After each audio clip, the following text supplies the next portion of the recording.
De verdad que en la vida ajetreada que tenemos, en la vida tan ocupada que hay, lo mejor que podemos hacer es todos los días apartar un momento especial para buscar al Señor, para orar, para leer su palabra, para escucharlo hablar. Algunos tal vez se inquietan o dicen que es que cómo hacer para escuchar hablar al Señor. Pues a Dios lo escuchamos hablar, primero que nada, a través de su palabra en donde Él nos dice tantas cosas importantes, preciosas, edificantes, que nos desafían, que nos fortalecen cuando estamos afligidos, que nos eh, sostienen cuando estamos preocupados, que nos animan cuando estamos alegres.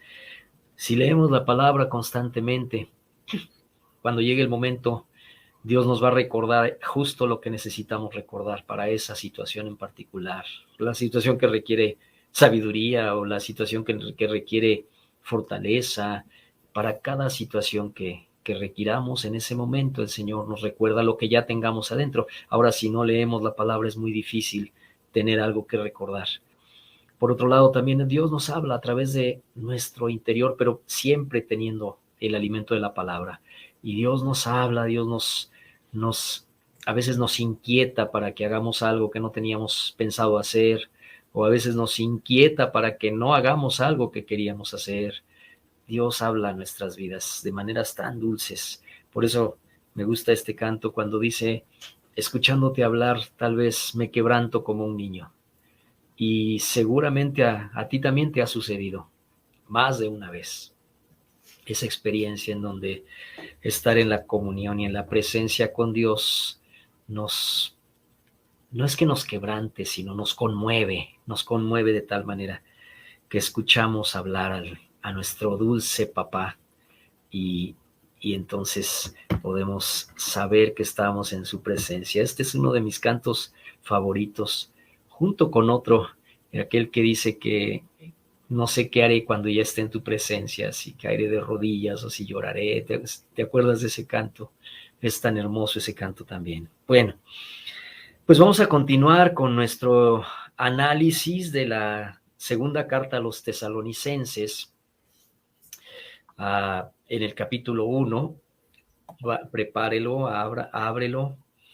En el capítulo 1 de la segunda a los tesalonicenses, recuerdan que hasta el mes de noviembre, de septiembre aproximadamente a noviembre, estuvimos analizando la primera carta. En la primera carta, en donde el apóstol habla primordialmente acerca de cómo será ese momento en que el Señor venga a recoger a su iglesia y le recibiremos en las nubes. Bueno, ahora entremos a la segunda carta. Recordemos otra vez, recapitulando, recordemos que Pablo fundó la iglesia de Tesalónica junto con sus colaboradores y amigos Silvano y Timoteo. Él lo hizo durante su segundo viaje misionero. Pablo hizo viajes lejanos, muy alejados de la ciudad de Jerusalén, y hizo tres viajes que estuvieron llenos de tremendas experiencias. Yo iba a decir aventuras, pero no son aventuras. Sí lo son, porque en el Señor lo son, pero experiencias tremendas. Él fue perseguido, tuvo naufragios, tuvo persecuciones, hubo momentos en donde lo exaltaron y otros en donde lo expulsaron, y este fue el caso en Tesalónica.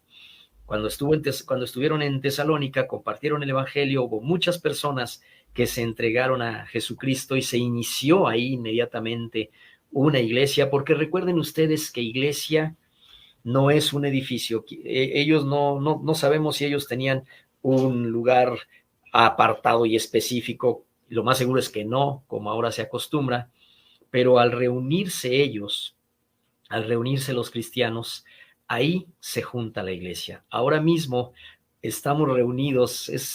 Para mí es sorprendente, y hace varios años jamás habría, ni en mis sueños más entusiastas, habría podido imaginar que la iglesia se reúne mientras estamos cada uno en nuestras casas, pero así es como estamos reunidos, porque ahora mismo estamos reunidos, congregados en el nombre del Señor. Entonces la iglesia, cuando la iglesia se reúne con el fin de alabar juntos a Dios y con el fin de estudiar juntos su palabra, ahí es iglesia. Y esta iglesia se empezó a reunir y esta iglesia se fortaleció y los hermanos se llenaron de pasión por Dios y de entusiasmo por Dios, a pesar de que tenían poco tiempo de convertidos y aún en medio de un contexto histórico, un contexto social en donde eran perseguidos, recibían muchas presiones, hubo persecuciones, hubo personas, hubo hermanos que fueron también tristemente asesinados por su fe. Y entonces estas aflicciones desalentaban, no solo en Tesalónica, sino en todas partes, donde había cristianos, los cristianos fueron perseguidos. Recuerden ustedes, el propio apóstol Pablo, antes de ser el apóstol Pablo, era Saulo de Tarso, y con gran, iba a decir arrogancia, pero él creía que estaba sirviendo a Dios cuando perseguía a los cristianos. Entonces, sí, había también seguramente algo de arrogancia, pero sobre todo, él creía que estaba sirviendo a Dios al perseguir a los cristianos, hasta que tuvo ese encuentro con Jesucristo, en donde le dice, Pablo, ¿por qué me sigues persiguiendo? Ya basta de que me persigas y de aquí en adelante voy a transformar tu vida y ahora te vas a convertir de perseguidor en un hombre que proclama la palabra de Dios. Y la experiencia de Pablo fue esa. La experiencia de Pablo fue, como la de muchos otros, fue de perseguidor a un discípulo, ahora perseguido también. Los hermanos en Tesalónica tienen esas experiencias difíciles, se comienzan a preguntar muchas cosas porque Pablo, Timoteo y Silvano ya no están con ellos. Como les digo, tuvieron que salir muy pronto, no sabemos si, no se nos dice si fueron solo unas pocas semanas que estuvieron ahí, fueron pocos días y de pronto tuvieron que salir porque estaban siendo perseguidos y se quedan con la preocupación.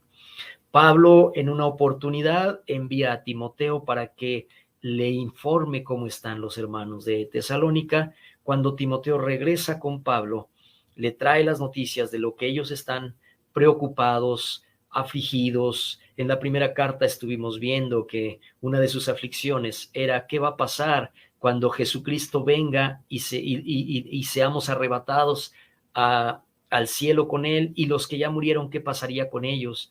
Y es ahí Pablo que les explica que los muertos en Cristo resucitarán primero y les dice, no se preocupen, no se aflijan por los que durmieron, porque para el creyente en Jesucristo, para él, no solo el creyente, voy a rectificar esa palabra, porque creyentes hay miles, pero para el discípulo de Jesucristo, para la mujer que ha entregado su vida a Jesucristo, el hombre que ha entregado su vida a Jesucristo, la muerte no es más que dormir momentáneamente el cuerpo y el alma está en la presencia de Dios. Pues bien, dentro de las preocupaciones que tenían, también comenzó a surgir por ahí en el ambiente de la iglesia de Tesalónica la creencia de que Jesús ya había venido y que los salvos ya habían sido arrebatados y ahora ellos estaban enfrentando la gran tribulación y no sabían qué más habría de pasar. Esto sucedía por rumores quizás de algunos que hablaban y que escuchaban aquí o allá, e incluso Pablo menciona que habían probablemente recibido una carta falsa en el capítulo 2, que veremos el próximo domingo, pero en el versículo 2 dice que no se dejen mover fácilmente de vuestro modo de pensar, ni se conturben, ni por espíritu, ni por palabra, ni por carta. De manera que llegan a pensar, aparentemente había circulado una carta falsa como de autoría de Pablo, y Pablo dice, no, aun si hay una carta que dice que es mía, no se dejen confundir. Y escribe por eso la segunda a los tesalonicenses, en donde les va a hablar acerca de cómo será la venida de Jesucristo, no con los detalles que todos quisiéramos, porque hay cierta fascinación en todos los seres humanos porque queremos saber los detalles, y el 666 y la gran tribulación, y va a ser qué significa Gog y Magog, y todo aquello que tenemos que estudiar, por supuesto. No estoy banalizándolo, pero a veces es tanta la fascinación por querer saber los acontecimientos del fin de los tiempos, que muchas personas pierden de vista la importancia de entregar su vida a Jesús en el hoy y de vivir para Jesús en el hoy. A veces hay tanta preocupación por el futuro que nos olvidamos del hoy. Entonces, como dije la semana pasada, solo estoy recapitulando para recordar a todos. En la primera carta, Pablo habla del regreso de Cristo por su iglesia, aunque aclara que en esa primera venida de Jesucristo, en esa primera etapa del regreso de Cristo, que se conoce como el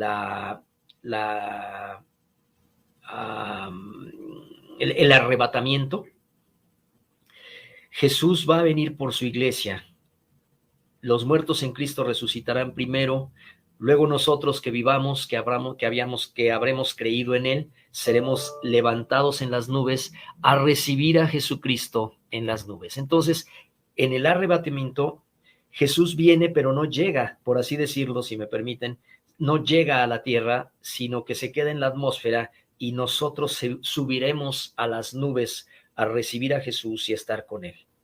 Hay una segunda etapa en donde Jesucristo ahora sí vendrá definitivamente por segunda vez, pero esta vez vendrá para juzgar a los impíos y establecer su reino sobre la tierra, y a esta etapa se le conoce como la revelación, como lo mencionó así Pedro en su primera carta y en el capítulo 4, versículo 13.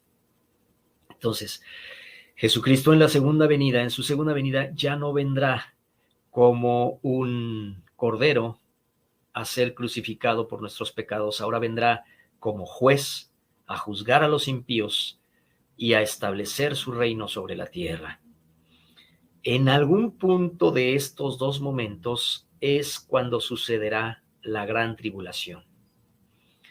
No hay detalles específicos sobre exactamente cuándo, pero sí nos dice Jesucristo en el libro de Mateo que cuando comencemos a ver que suceden cosas duras, tremendas, más de lo que ya estamos acostumbrados a ver, cada vez mayores, Jesús dice, será tiempo de una tribulación tan grande como nunca la ha habido, ni la habrá después. Y entonces es cuando, dice Jesús, cuando empiecen a ver todo esto, la desolación, el desarrollo de todos estos acontecimientos, dice Jesús, son los dolores de parto. Ahora, una mujer cuando está de parto padece unos dolores tremendos, pero esos dolores son unos dolores que, ¿cómo explicar? Que la llenan de gozo al mismo tiempo y de esperanza, porque sabe que esos dolores serán pasajeros, tremendos dolores, pero solo serán pasajeros, y después vendrá el momento del alumbramiento en donde podrá llenarse de gozo y alegría al tener a su hijo en los brazos. Por eso Jesús usa esta ilustración hablándonos de los dolores de parto, porque entonces Jesús vendrá. Pablo en su segunda carta les menciona a los tesalonicenses que a pesar de que están pasando por grandes y fuertes pruebas, su fe no solamente no ha decaído, sino ha crecido. El amor unos por otros se ha fortalecido, y llega incluso al punto de decir que Pablo, Silvano y Timoteo están presumiéndolos a ellos, a los cristianos de Tesalónica, con las demás iglesias, diciendo, vean el ejemplo de ellos, que en medio de tanta tribulación, su amor no ha decaído, su fe no ha decaído, han sido pacientes. Y ahora, el apóstol Pablo va a hablar acerca de la retribución de los malvados. Pero para esto, leamos, por favor, la segunda carta a los tesalonicenses, capítulo 1, de los versículos 6 al 12, dirigidos por Alberto.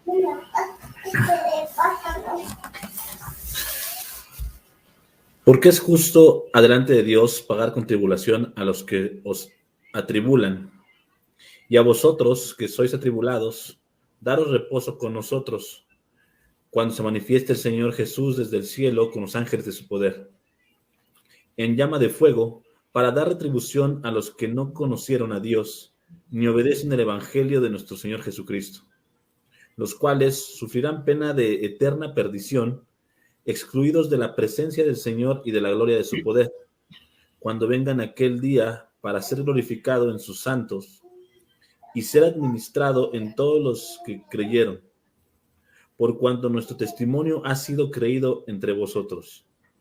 Por lo cual, asimismo, oramos siempre por vosotros, para que nuestro Señor os tenga por dignos de su llamamiento y cumpla todo propósito de bondad y toda obra de fe con su poder, para que el nombre de nuestro Señor Jesucristo sea glorificado en vosotros y vosotros en Él, por la gracia de nuestro Dios y del Señor Jesucristo. Gracias, hermano Alberto. Bueno, entonces ahora nos encontramos en esta segunda parte del capítulo 1, con que Pablo describe la retribución de los malvados. Y es que nuestros hermanos cristianos de ese primer siglo y los de Tesalónica en particular estaban verdaderamente sufriendo persecución, maltrato, todo tipo de presiones difíciles y duras. Y como he dicho también en otras ocasiones, nosotros hoy aquí de este lado del mundo no padecemos persecución. Lamentablemente, todavía en muchas poblaciones del país, de nuestro propio país, sí hay persecución tremenda contra los cristianos. Hay persecuciones en Oaxaca, en Chiapas, en Hidalgo, en Veracruz, en muchos lugares en donde aún con la anuencia o a veces la participación directa de los alcaldes de esos municipios del país, les cancelan el agua, no les venden lo que necesitan hasta que llegue el momento que tienen que o son expulsados de las comunidades. Hay muchos cristianos desplazados de sus comunidades. De eso no hablan las noticias. Las noticias solamente hablan de desplazados por otros motivos, pero no hay noticias nunca, aunque se denuncia y aunque se dicen las cosas, nunca hay noticias acerca de desplazados por ser cristianos, pero los hay en México y los hay en otros países, y particularmente hay países en donde ser cristiano es oficialmente un delito. Entonces, se sufre, los cristianos sufren y sufrían tremendamente, y ese sufrimiento por momentos desalentaba a nuestros hermanos de Tesalónica. Entonces Pablo en su carta, para también, por supuesto, cuando digo Pablo, vuelvo a reiterar, inspirado por el Espíritu Santo, porque la palabra de Dios es inspirada por el Espíritu Santo y es la palabra de Dios. Entonces voy a decir, Dios, a través de la pluma de Pablo, quiere animar a quienes son perseguidos, quiere animar a quienes sufren por causa de la fe. Jesús que dijo, fue Jesús quien dijo, bienaventurados cuando por mi causa os vituperen y os persigan y digan toda clase de mal contra vosotros mintiendo. Gozaos y alegraos, porque de ustedes es el reino de los cielos. Entonces, Dios quiere animar a quien sufre persecución. Y aunque nosotros, y en este momento digo nosotros, Distrito Federal, Ciudad de México, 23 de enero del 2021, pero también este mensaje llegará lejos y probablemente llegue a quienes están siendo perseguidos directamente, a quienes se estén siendo maltratados por causa de su fe, ya sea directamente de manera física o en su empleo, en su escuela. Hay muchas maneras en que los cristianos somos perseguidos. Y en este momento, entonces, Dios, a través de la pluma de Pablo, quiere animarnos, pero animarlos, al animarlos, comienza hablándoles acerca de que los malvados no van a quedar impunes. Y vaya, hermanos, que Creo que nosotros en México esta palabra la debiera oír toda la gente que vivimos en México, porque a nivel humano, a nivel de sociedad, a nivel de, pues eso, de sociedad, hay tanta impunidad que gozan los criminales, hay tanta impunidad que la gente malvada que comete secuestros, violaciones, homicidios, narcotráfico, todo eso, hay tanta impunidad en políticos deshonestos que se enriquecen inmoral y espantosa y asquerosamente, y hay tanta impunidad que los mexicanos prácticamente ya nadie cree en la justicia, pero la justicia divina, esa es ineludible y nadie la va a poder burlar. Burlaremos la justicia humana. Habrá quienes burlen la justicia humana, pero la justicia divina nunca nadie la podrá burlar. Y por eso nos habla de la retribución de los malvados, que ya nos leyó Alberto, en donde dice, porque es justo delante de Dios pagar contribulación a los que los han atribulado. Ellos han sido atribulados y les dice el Señor, ustedes han sido atribulados, han sido maltratados, pero su sufrimiento no lo voy a pasar por alto. Van a ser juzgados los que los han perseguido.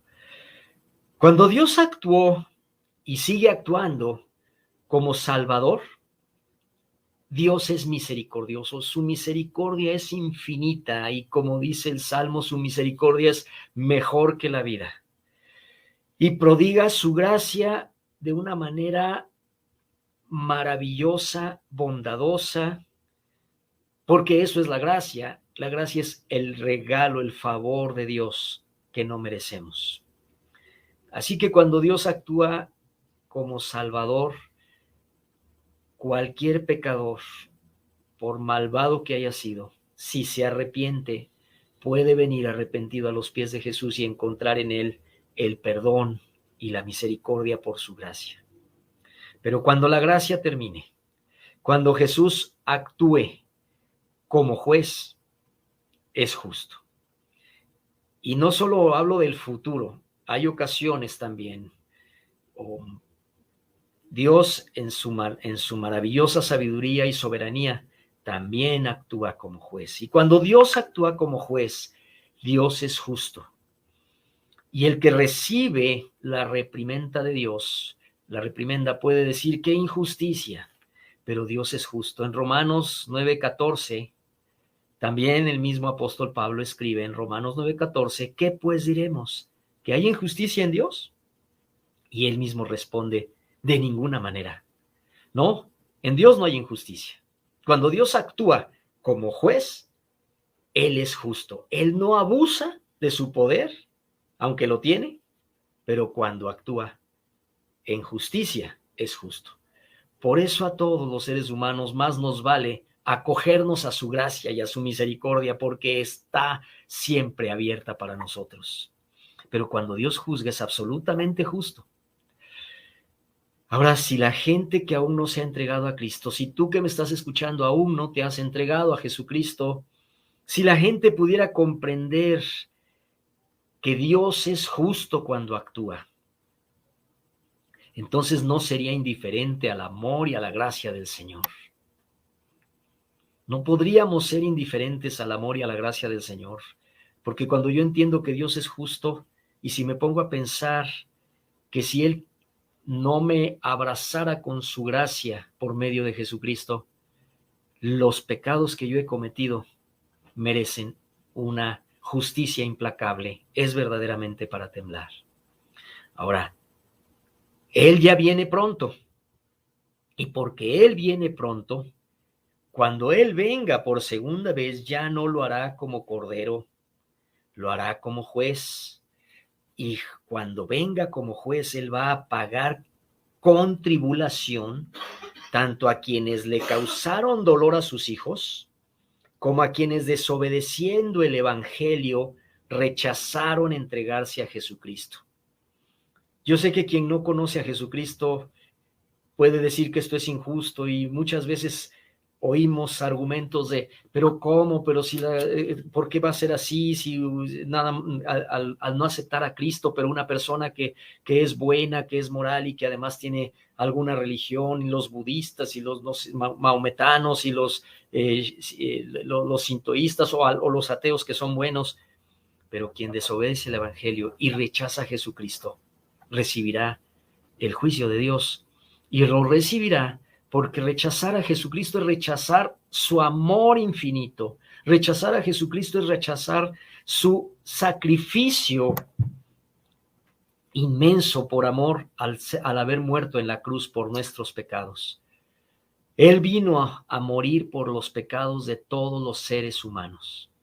Y si algún ser humano pudiera recibir la gracia, la salvación y la vida eterna rechazando a Jesucristo, entonces con solo uno que tuviera esa posibilidad, el sacrificio de Jesucristo habría sido inútil y en vano. Y Dios no se equivoca. Cuando Él vino en la persona de Jesucristo a entregar su vida por nosotros, es porque no hay otra alternativa. La Biblia dice que la paga del pecado es muerte. Y pecado no solo es hacer las cosas más terribles y malvadas. Pecado es no tomar en cuenta a Dios, rechazar a Jesucristo.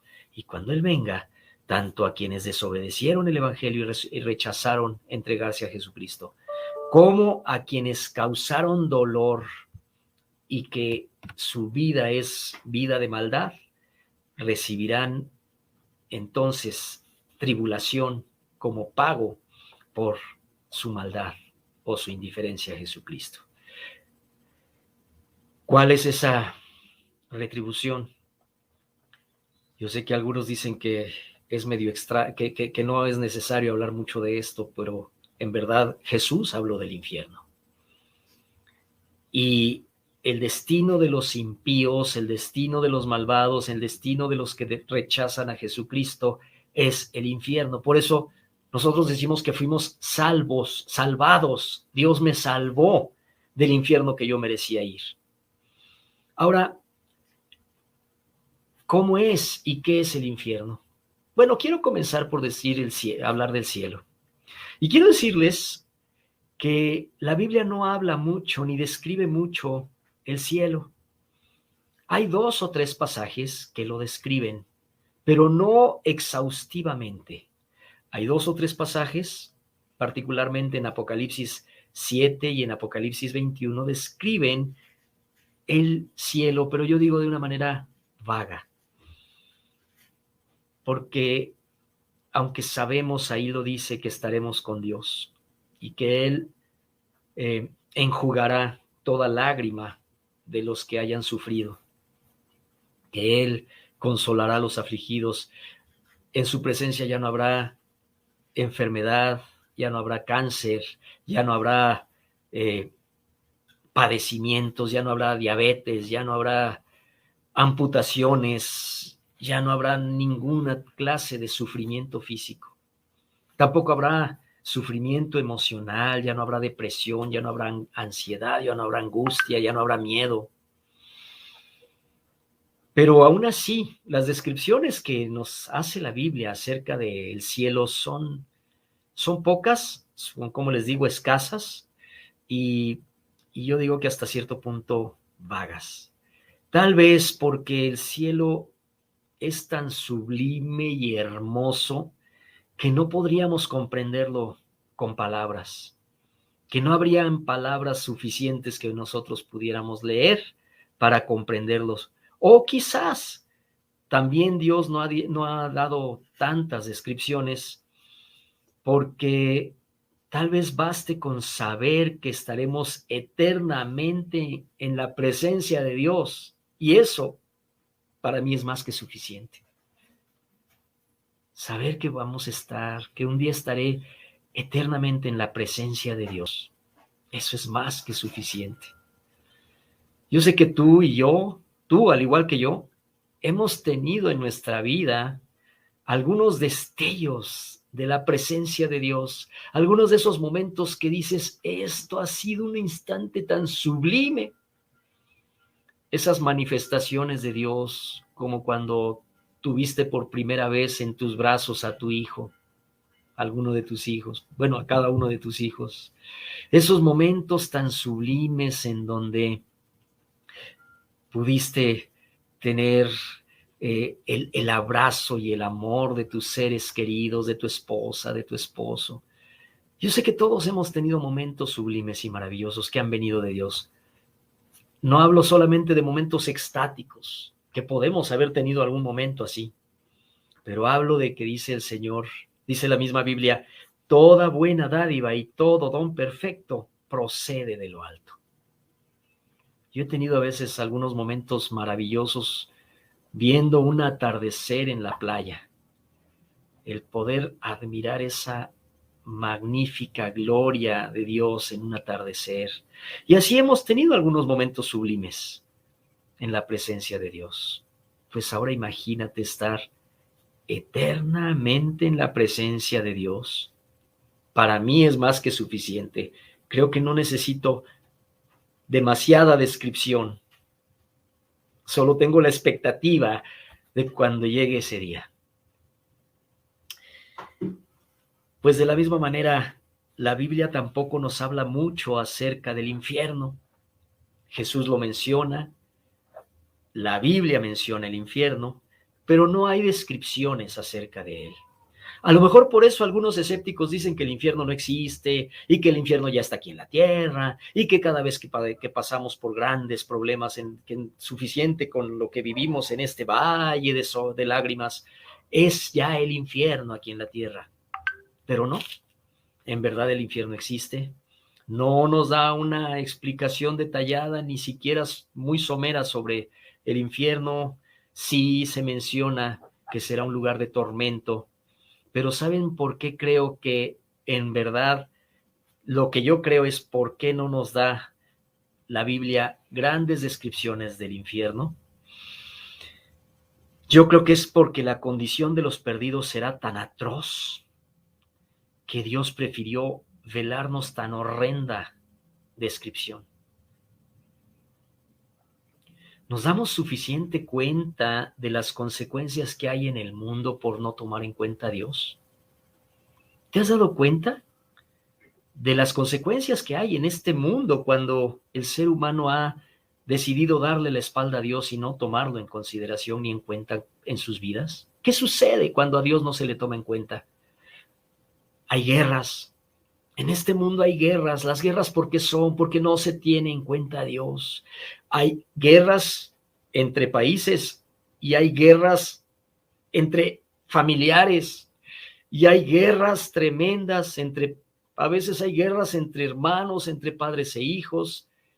Como les digo, hay guerras entre países también, pero también hay odios. ¿Qué pasa cuando no se toma en cuenta a Dios y esta humanidad no toma en cuenta a Dios? Entonces hay odios, entonces hay una enorme pobreza en el mundo.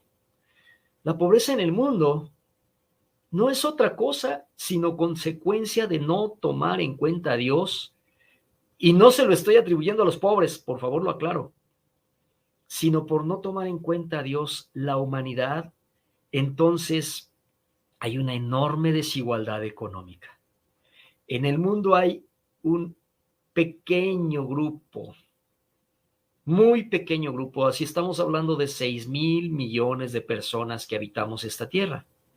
Hay un pequeñísimo grupo, muy reducido, que acapara la mayor parte de la riqueza del mundo, en unas pequeñísimas familias del mundo.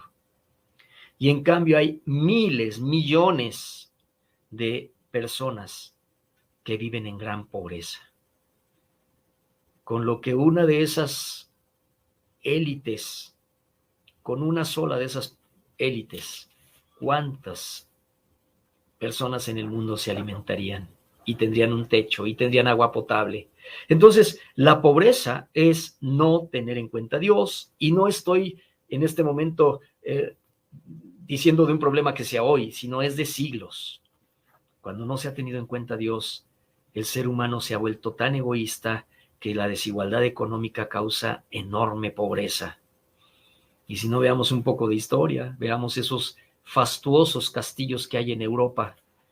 Ahora muchos de ellos ya son museos, ya son otro tipo de utilidad, y sin embargo la gente vivía en tal miseria. Y sigue sucediendo. Cuando no se tiene en cuenta a Dios, a veces hay padres millonarios que le niegan la pensión alimenticia a sus hijos cuando se divorcian. O hay todo tipo de maldad cuando no se tiene en cuenta a Dios. Hay padres que maltratan a los hijos, hay hombres que maltratan a sus mujeres y también mujeres que maltratan a sus esposos. Y en fin, al no tener en cuenta a Dios, cuando no se tiene en cuenta a Dios, hay todo tipo de los más crueles delitos y maldades atroces, que uno lee las noticias y uno dice, ¿cómo es posible que haya tanta maldad? Pues es porque no se tiene en cuenta a Dios. Ahora, cuando habla de que habrá castigo para los rebeldes y los malvados, yo creo que no es necesario que nos diga una descripción del infierno, sino imagínate nada más, si así es el mundo cuando no se toma en cuenta a Dios, a pesar de que Dios está presente en el mundo, a pesar de que el Espíritu Santo está presente en el mundo, lo veremos en el capítulo 2 también, cómo todavía no se desata, no se manifiesta el anticristo, todavía no se desata la gran tribulación, y dice en el capítulo 2, que te invito a que lo leas en la semana para que lo vayas adelantando, que si todo esto no es peor, es porque todavía el Espíritu Santo retiene al diablo. Entonces, cuando habla en el versículo 6 y 7, sobre todo en el 6, es justo delante de Dios pagar con tribulación a los que os atribulan. Cuando Jesús venga por segunda vez a establecer su reino, entonces los que lo rechazaron y todos los malvados del mundo, mira, no sé cómo será el infierno, pero a mí me basta con saber lo atroz que debe ser la eternidad sin la presencia de Dios. Si la tierra es lo que es y Dios retiene todavía a la maldad, no puedo, ni siquiera quiero, ni deseo imaginar cómo será la eternidad sin Dios. Versículo 9 dice, los cuales sufrirán pena eterna, pena de eterna perdición, excluidos de la presencia del Señor y de la gloria de su poder. ¿Puedes imaginar algo tan escalofriantemente atroz? Y el Señor habla de que vendrá un tiempo de juicio para la humanidad. Si aún no te has entregado a Jesucristo, te invito a que lo hagas, te insto, te deseo que lo hagas. Líbrate de la gran tribulación, pero sobre todo líbrate de sufrir pena eterna, de perdición, excluido de la presencia del Señor y de la gloria de su poder, que eso debe ser la cosa más espantosa. Así que la primera parte del consuelo por la pluma de Pablo es decir, los que los han maltratado, los que los han insultado, los que los han perseguido, ellos recibirán su retribución. Y los hijos fieles gozarán de gloria y alabanza a Cristo. Versículos 10 al 12. Ya lo leyó Alberto, pero lo leo para recordarlo. Cuando vengan aquel día para ser glorificado en sus santos y ser admirado por todos los que creyeron, los que creyeron, por cuanto nuestro testimonio ha sido creído por vosotros, por lo cual asimismo oramos siempre por vosotros, para que nuestro Dios os tenga por dignos de su llamamiento y cumpla todo propósito de bondad y toda obra de la fe con su poder, para que en el nombre de nuestro Señor Jesucristo sea glorificado en vosotros y vosotros en él, por la gracia de nuestro Dios y del Señor Jesucristo. Los hijos fieles, entonces, gozaremos primero le daremos la gloria y la alabanza a Jesucristo. Dice, gloria y alabanza a él. Le daremos gloria y alabanza. En la Nueva Traducción Viviente dice, Aquel día, cuando Él venga, recibirá gloria de su pueblo santo y alabanza de todos los que creen. Y esto también los incluye a ustedes, porque creyeron lo que les dijimos acerca de Jesucristo. Ahora, los cristianos, como familia que somos en Cristo, hagamos lo mismo que Pablo, Silas y Timoteo hicieron por la iglesia de Tesalónica. Apoyémonos unos a otros en oración. Pablo, Silas y Timoteo dicen, estamos orando por ustedes. Oremos y apoyémonos unos a otros en oración. ¿Para qué? Apoyémonos unos a otros. Cuando ores por los hermanos en Cristo, ora pidiendo que todos nuestros hermanos vivan una vida digna de su llamamiento. Dice aquí que vivan una vida digna de su llamamiento, con todo lo que esto significa. ¿Qué significa una vida digna del llamamiento de Jesucristo? Pues no entraré en demasiados detalles. Dios te llamó a ser su hijo. Dios te llamó a ser su hija. Tú eres su hija, tú eres su hijo. Vivamos una vida digna de su llamamiento como hijos e hijas de Dios. Oremos y apoyémonos unos a otros en oración, pidiendo que nuestros hermanos puedan vivir una vida digna de su llamamiento. Que Dios les dé el poder para llevar a cabo todas las cosas buenas que la fe les mueva a hacer. Que Dios nos mueva, Dios nos permita llevar a cabo.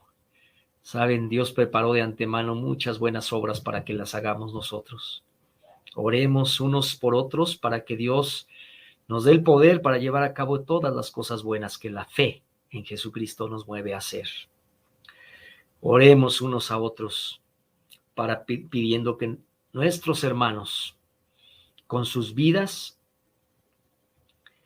el nombre de nuestro Señor Jesucristo sea honrado por ellos y a la vez ellos sean honrados junto con Él.